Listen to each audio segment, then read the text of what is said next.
बोलिए सद्गुरुदेव की जय। गारी। राम नाम भजू, राम नाम भजू, राम नाम भजू, राम नाम भजू, चेती देखू माही, हंसा सतनाम भजो। लक्ष करोरी जोरी धन गाड़े हो, लक्ष करोरी जोरी धन गाड़े, चलत डोलावत बाही, हंसा सतनाम भजो। राम नाम भजो, राम नाम चेती देखो मन माही, हंसा सतनाम भजो। दादा बाबा ऊपर पा जाओ, दादा ऊपर पा जा, जिनके आह भूमि भाड़े, हंसा सतनाम भजो। राम नाम भजू, राम नाम भजू, चेती देखो मन माही, हंसा सतनाम भजो। आंधर भये हियों की फूटी हो, आंधर भये हियों की फूटी, तीन काहे सब छाड़े, हंसा सतनाम भजो।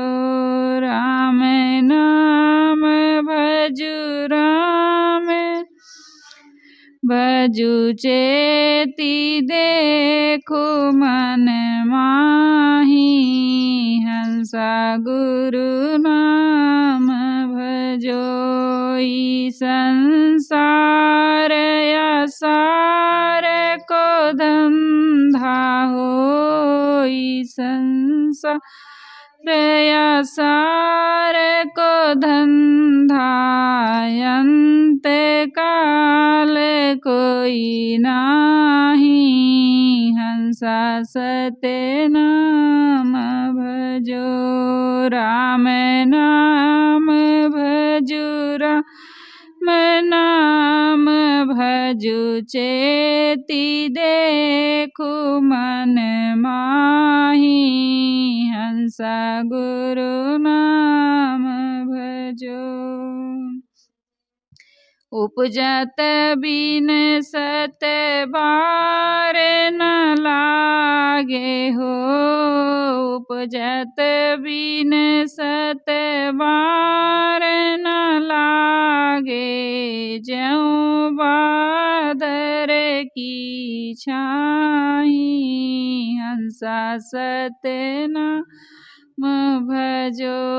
राम नाम भजू, राम नाम भजू, चेती देखो मन माही, हंसा गुरु नाम भजो। नाता गोता कुल कुटुंब सब, नाता गोता कुल कुटुंब सब, इन कर कौन बड़ाई, हंसा सतनाम भजो। राम नाम भजो, राम जुचेति देखु मन माही, हंस गुरु नाम भजो। काहे कबीर एक राम भजे बिनु, काहे कबीर एक राम भजे बिनु। बूढ़ी सब चतुराई, हंसा सत्य नाम भजो। राम नाम भजु, राम नाम भजु, चेति देखु मन माही, हंसा गुरु नाम भजो। हंसा सत्य नाम भजो। बोलिए सद्गुरुदेव की जय। संतों की, जब सब संत बैठते हैं तो गारी गाते हैं। जब तक पारस होती है तब तक गाते हैं, उसके बाद में जब बंदगी हो जाएगी तब सब खाना शुरू करेंगे। यानी हाँ, इसी को बहुत सारी हैं गारी तो गाते हैं। गुरुदेव जी कहे ये नियम होना चाहिए, इसको रोज भोजन के समय। अब ऐसे बैठे हैं शांति से, सब गा रहे हैं बढ़िया, और नहीं तो कोई कुछ बोलेगा, कोई कुछ बोलेगा बातचीत से बचने के लिए भोजन के समय भी गारी गए, संतों की गारी है ऐसे। अब भजन है, कहारा गीत है यहाँ तो, लेकिन उसको हम अपने धुन में बना सकते हैं। तो गुरुदेव जी इसको, और एक और है कहारा, दोनों को सबको मतलब नियम बना दिए इलाहाबाद में। तो अभी अभी बंद हुआ है, फिर ढीला पड़ जाता है बीच बीच नहीं तो गाते थे। और पुराने संत तो सब गाते ही थे गारी भोजन के समय। अब नए नए संत कहाँ ये सब चीज़ में ध्यान है। कहते हैं कहाँ झरझर पर करना खाने के समय, ऐसे कहते हैं। लेकिन हाँ, बात ना करे इसलिए गारी गाओ बैठ के। राम नाम भज, राम नाम भज, चेत देखो मन माही हो। साहब कहते हैं जिसका नाम राम है उस निजात्म तत्व का बारंबार स्मरण करो और मन में सावधान होकर के देखो। चेत देखो मन माही हो। साहब कहते हैं देखो यानी सावधान होकर के जिस निजात्म तत्व का, जिसका नाम राम है, उस निजात्म तत्व का बारंबार स्मरण करो। भजो, भजना यानी स्मरण करना, चिंतन करना, और मन में सावधान होकर के देखो। लक्ष्य करो रिजोर धन गाड़े, चलत डोलावत बाही हो। तुम लाखों करोड़ों रुपए जोड़कर जमीन में गाड़ रखे हो और उसी के अहंकार में हाथ चमकाते घूमते हो।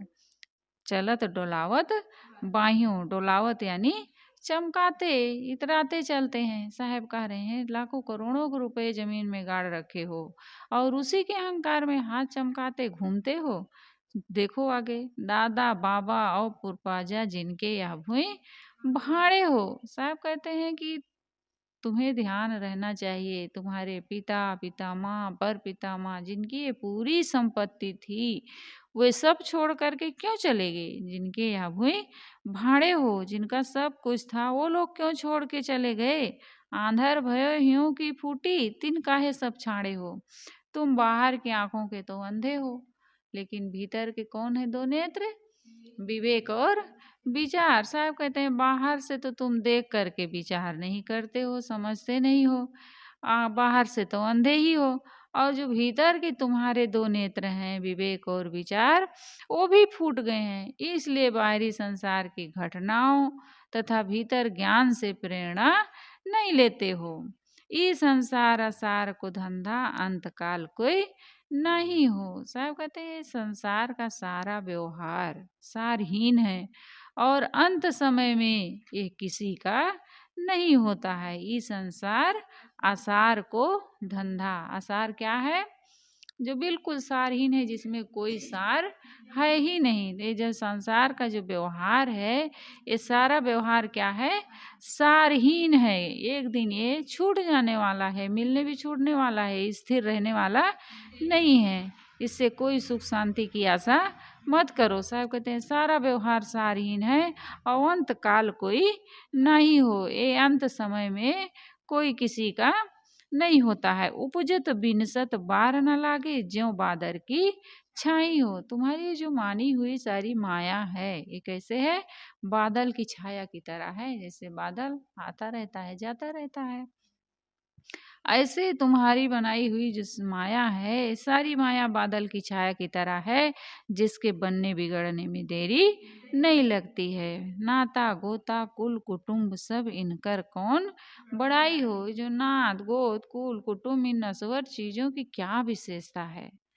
नाता गोता कुल कुटुंब सब इनकर कौन बड़ाई हो। जे नात गोत कुल कुटुंब सब इनकी क्या विशेषता है? कहाँ कबीर एक राम भजे बिन बूढ़ी सब चतुराई हो। साहब कहते हैं कि तुम्हारी जो सारी बुद्धिमत्ता है, चतुराई है, जिसके लिए तुम उछल कूद करते हो, रंद फंद दुनिया के करते हो, ये सब तुम्हारी बुद्धिमत्ता एक दिन डूब जाएगी। किसके बिना डूबेगी? एक आत्मा राम के भजन के बिना, आत्मा राम की स्थिति के बिना तुम्हारी सारी बुद्धिमत्ता डूब जाएगी। कबीर साहब राम शब्द को बहुत आदर देते हैं, परंतु राम नाम का जितना दुरुपयोग किया जा रहा था, जो आज भी किया जा रहा है, उसको लेकर कबीर साहब के मन में कष्ट था। इसलिए उन्होंने बीच बीच में इस आडंबर पर बारंबार प्रहार किया है।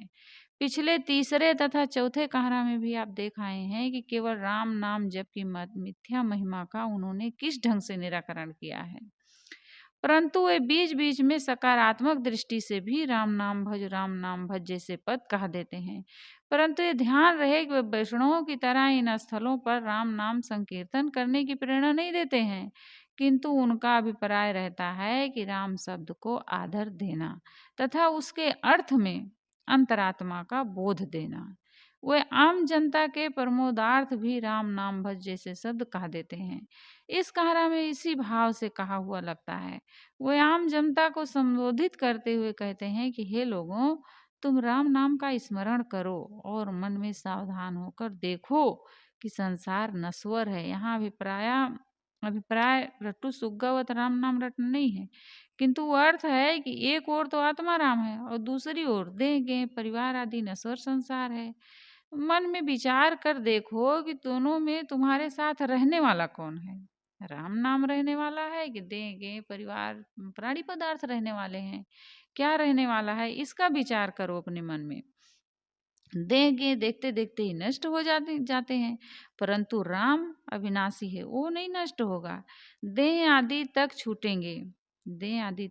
छूटेंगे, परंतु राम तो अपनी अंतरात्मा ही है, वो हमसे तो अलग नहीं हो सकती है, वो तो छूट नहीं सकती है। जैसे जल से शीतलता, आग से गर्मी, वायु से कोमलता अलग नहीं हो सकती, वैसे राम से यानी मेरी आत्मा से अलग नहीं हो सकता है। राम और आत्मा एक ही वस्तु है। अस्ति आत्मा राम है, मन मायाकृत नास्ति, आकी पारख लहे अथा बीजक गुरमुख अस्ति। साहब कहते हैं लक्ष्य करोड़ जोरी धन गाड़े, चलत डोलावत बाही हो। साहब कहते हैं हे विमोहित मानो, तुमने लाखों करोड़ों रुपए इकट्ठे कर जमीन में गाड़ रखा है, उसी के अहंकार में अपने हाथ चमकाते घूमते हो। तुम समझते हो कि ये धन तुम्हारे साथ सदैव रहेगा। आज के जमाने में होते तो उन्हें कहना पड़ता कि जो तुमने लाखों करोड़ों रुपए बैंकों में जमा कर रखा है, अपने नाम से फिक्स डिपॉजिट कर रखा है, इससे तू क्या समझता है? क्या तेरा जीवन भी बैंक वाले या कोई भी फिक्स डिपॉजिट कर लेगा? ये समझ लो कि ये जीवन फिक्स डिपॉजिट एवं स्थिर धरोहर नहीं है, ये अचानक गायब हो जाने वाला है। इसलिए तन धन आदि का अहंकार करना केवल अज्ञान है। तुम इतना ही ध्यान दो कि तुम्हारे माता पिता पितामह पर पितामह आदि जिनकी ये पूरी संपत्ति थी, नहीं ले जा सके। चलते समय उनके साथ करोड़ों में से कौड़ी भी नहीं गई। तो इतना ही क्या, संसार में सूर्यवंश, चंद्रवंश, निम्मी वंश, यदु वंश, मौर्य वंश, संग वंश, शक वंश, हुड़ वंश, गुप्त वंश, राजपूत वंश, गुलाम वंश, मुगल वंश, फिरंगी वंश आदि के रजवाड़ों ने सैकड़ों वर्ष पृथ्वी पर राज किया, परंतु आज उनके मात्र नाम शेष हैं। कितने रजवाड़ों के तो टीलों की खुदाई में कुछ अवशेष मिलते हैं, परंतु जिनके अवशेष मिलते हैं उनके नाम आदि तक का परिचय नहीं मिलता। इन अहंकारी रजवाड़ों ने भी अधिकतर एक दूसरे को मारा, काटा, दबाया, सताया, अभिमान का प्रकाश किया और क्या किया। यहाँ सब धन जन को मेरा मेरा कहकर हाथ पैर पटकते हैं, परंतु अंत में किसी के साथ कुछ नहीं जाता है। सदगुरु कहते हैं तुम आंखों के तो अंधे हो, जो दूसरों को खाली हाथ जाते देख कर भी नहीं चेतते हो। दूसरों को आदमी देखता भी है, संसार की नश्वरता देख रहा है, प्राणी पदार्थों से कितना कष्ट मिल रहा है, लेकिन फिर भी आदमी उस नश्वरता को नहीं देखता है, भूला रहता है। साहब कहते हैं इतनी सी बात भी नहीं समझते हो कि मिली हुई विजाती वस्तुएं एवं प्राणी अवश्य छूटते हैं, जो निश्चित ही अचानक छूट जाने वाला है। उसके मोह लोभ एवं राग द्वेष में पड़े अपने रत्न तुल्य जीवन को बर्बाद कर रहे हो। ई संसार असार को धंधा अंत काल कोई नहीं हो, उपजत बिनसत बार न लागे ज्यों बादर की छाही हो। इस संसार के सारे धंधे सारहीन हैं। इसका मतलब ये नहीं है कि जीवन निर्वाह के धंधे ही नहीं करना चाहिए। यहाँ धंधा का तात्पर्य है यहाँ की सारी गतिविधियां अंत में छूट जाने वाली हैं, नश्वर हैं। ये ठीक है कि आदमी अपने शरीर के लिए, स्वजनों के लिए तथा परिजनों एवं परोपकार के लिए भी श्रम करे, परंतु ये ध्यान रखे कि यहाँ आकर्षक मानकर कुछ रमने की वस्तु नहीं है। यहाँ सब कुछ नश्वर है। प्रातः काल की सौम्य प्रकृति दोपहर को कहाँ रह जाती है। संध्या का रक्ताभ दृश्य काली रात में कहाँ रहता है। नौजवानी की मादकता अधेड़ एवं बुढ़ापा में कहाँ दृश्य होती है। वैवाहिक दिन के राग रंग पीछे कहाँ रह जाते हैं। ए रस भरी जवानी, सुहाग रात, अनुकूल पत्नी, मनोहर पुत्र, मित्रों का मिलन, सब कुछ नश्वर है। ये सब बादल की छाया की तरह क्षण क्षण बनने बिगड़ने वाले तथा अंततः एकदम गायब हो जाने वाले हैं। तुम्हें अपने नाता गोता कुल कुटुंब का बड़ा गर्व है, परंतु ये तुम्हें ख्याल होना चाहिए कि इनमें से एक एक कर कुछ दिनों में इस संसार से सब लोग उठ जाएंगे। तुम अपने आप को बहुत स्वजनों एवं मित्रों के बीच पाकर गर्व करते हो। ये तुम्हारा भोलापन एवं बालकपन है। तुम भले बूढ़े हो गए हो, परंतु यदि संसार के प्राणी पदार्थों की गर्मी में पड़े हो तो तुम भोले हो। ये स्वप्न में मिले हुए के समान हाथ आने वाले नहीं हैं। संसार के धन जन से संपन्न होने से तुम्हारी कोई बड़ाई नहीं है। तुम्हारी बड़ाई कब है नीलम? तुम्हारी बड़ाई कब है?